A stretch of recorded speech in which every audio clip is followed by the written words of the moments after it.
Friends, welcome back to my channel blogs with Ashi. ಇವತ್ತು ನಾವು ಮಾಡೋಣ ಹನಿ ಕೇಕ್. ಅದಕ್ಕೆ ಬೇಕಾಗಿರೋ ಪದಾರ್ಥಗಳು ಆ, ಇದು ಮೊಟ್ಟೆ, ಒಂದು ಮೊಟ್ಟೆ ಹಾಕ್ಕೊಳ್ಳಿ.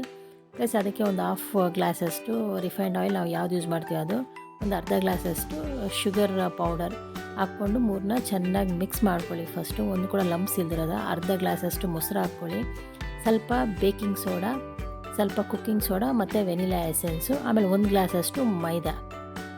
ಯಾವ ಗ್ಲಾಸಲ್ಲಿ ಸಕ್ಕರೆ ಹಾಕ್ಕೊಂಡಿರ್ತೀವಿ ಆ ಗ್ಲಾಸಲ್ಲಿ ಮೈದಾ. ಅದಕ್ಕೆ ಸ್ವಲ್ಪ ಹಾಲು ಮಿಕ್ಸ್ ಮಾಡಿಕೊಂಡು ಈ ಥರ ಕನ್ಸಿಸ್ಟೆನ್ಸಿಯಲ್ಲಿ ಇದು ಮಾಡ್ಕೊಳ್ಳಿ. ಈ ಥರ ಒಂದು ಬಟರ್ ಪೇಪರ್ ತೊಗೊಳ್ಳಿ. ಬಟರ್ ಪೇಪರ್ ತೊಗೊಂಡು ಸ್ವಲ್ಪ ತಳ ಗಟ್ಟಿ ದಪ್ಪ ಇರೋ ಥರ ಬಟ್ಲು ತೊಗೊಂಡು ಅದರಲ್ಲೇ ನಾವು ಮಾಡ್ಕೊಂಡಿರೋ ಇದು ಮಿಕ್ಸ್ಚರ್ ಇರುತ್ತಲ್ವ, ಅದನ್ನು ಈ ಥರ ಹಾಕ್ಕೊಂಡು ಒಂದು 2 ಸತಿ ಟ್ಯಾಪ್ ಮಾಡ್ಕೊಳ್ಳಿ. ಆ ಬಟ್ಲನ್ನ ಟ್ಯಾಪ್ ಮಾಡಿಕೊಂಡು ಹೀಟಿಂಗ್ ಪ್ಯಾನ್, ಯಾವುದೇ ದೋಸೆ ಇಟ್ಟು ಪ್ಯಾನಲ್ಲಿ ಬಿಸಿ ಮಾಡಿಕೊಂಡು ಅದ್ರ ಮೇಲೆ ಇಟ್ಕೊಂಡು ಒಂದು 20 ಮಿನಿಟ್ಸ್ ಬೇಕಾಗುತ್ತೆ. 20 ಮಿನಿಟ್ಸ್ ಆದಮೇಲೆ ನೋಡಿ, ಒಂದು ಸ್ಪೂನ್ ಎತ್ಕೊಂಡು ಈ ಥರ ಇಟ್ಟು ನೋಡಿದ್ರೆ ಆ ಸ್ಪೂನ್ಗೆ ಮೆತ್ಕೊಬಾರ್ದು.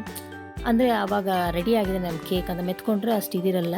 ಸೊ ಆ ಬಟ್ಲಿಂದ ತೆಗೆದಿಟ್ಕೊಂಡು ಕೆಳಗಡೆ ನಾವು ಹಾಕಿರ್ತೀವಲ್ಲ ಬಟರ್ ಪೇಪರು, ಆ ಬಟರ್ ಪೇಪರ್ನ ಕೂಡ ತೆಗೆದು ಈ ಸೈಡಲ್ಲಿ ಇರೋದು ಬೇಕಾದ್ರೆ ಕಟ್ ಮಾಡ್ಕೊಬೋದು. ಇವಾಗ ಅದಕ್ಕೆ ಬೇಕಾಗಿರೋ ಶುಗರ್ ಸಿರಪ್ ರೆಡಿ ಮಾಡ್ಕೊಳ್ಳೋಣ. ಹನಿ ಕೇಕ್ಗೆ ಒಂದು ಅರ್ಧ ಗ್ಲಾಸಷ್ಟು ಶುಗರು, ಅರ್ಧ ಗ್ಲಾಸಷ್ಟು ನೀರು ಚೆನ್ನಾಗಿ ಮಿಕ್ಸ್ ಮಾಡ್ಕೊಳ್ಳಿ. ಸಕ್ಕರೆ ಸ್ವಲ್ಪ ಕರಗಿದ ಮೇಲೆ ಸ್ವಲ್ಪ ಈ ಥರ ಉಪ್ಪು ಬಂದಮೇಲೆ ಅದಕ್ಕೆ 1 ಟೇಬಲ್ ಸ್ಪೂನ್ ಅಷ್ಟು ಹನಿ ಹಾಕ್ಕೊಂಡಿದ್ದ ತಕ್ಷಣ ಆಫ್ ಮಾಡ್ಕೊಂಬಿಡಿ ಸ್ಟವ್ನ. ಆಮೇಲೆ ಈ ಥರ ಒಂದು ಸ್ಪೂನ್ ಆಗಲಿ, ಸ್ಪೂನೆಲ್ಲ ಫೋರ್ಕು ಇಲ್ಲ ಅಂದರೆ ಟೂತ್ ಪೇಕ್ ತೊಗೊಂಡು ಈ ಥರ ಹೋಲ್ಸ್ ಇಟ್ಕೊಂಡು ನಾವು ರೆಡಿ ಮಾಡಿರೋ ಶುಗರ್ ಸಿರಪ್ನ ಈ ಥರ ಹಾಕ್ಕೊಳ್ಳೋಣ. ಅದಕ್ಕೆ ಪೂರ್ತಿಯಾಗಿ ಹಾಕ್ಕೊಳ್ಳಿ. 1 ಟೇಬಲ್ ಸ್ಪೂನ್ ಅಷ್ಟು ಶುಗರ್ ಸಿರಪ್ ಸ್ವಲ್ಪ ಮಿಕ್ಸ್ಕೊಳ್ಳಿ. ಅದಕ್ಕೆ 2 ಸ್ಪೂನಷ್ಟು ಮಿಕ್ಸೆಡ್ ಜಾಮ್ ತೊಗೊಳ್ಳಿ. ಫ್ರೂಟ್ ಜಾಮ್ ತೊಗೊಂಡಿದ್ದೀನಿ ನಾನು. ಆ ಜಾಮ್ನ ಸ್ಟವ್ ಮೇಲೆ ಇಟ್ಕೊಂಡು ಅದನ್ನು ಚೆನ್ನಾಗಿ ಮಿಕ್ಸ್ ಮಾಡ್ಕೊಳ್ಳಿ. ಸ್ಟವ್ ಮೇಲೆ ಇಟ್ಕೊಂಡು ಕರಗಿಸ್ಕೊಂಡು ಅದನ್ನು ನಾವು ಈ ಶುಗರ್ ಸಿರಪ್ ಹಾಕಿರ್ತೀವಿ ಕೇಕ್ ಮೇಲೆ, ಅದಕ್ಕೆ ಈ ಥರ ಜಾಮ್ ಎಲ್ಲ ಕವರ್ ಮಾಡ್ಕೊಳ್ಳಿ. ಸೊ ನಾವು ಆಲ್ಮೋಸ್ಟ್ ಇದು ರೆಡಿ ಆಗಿದೆ.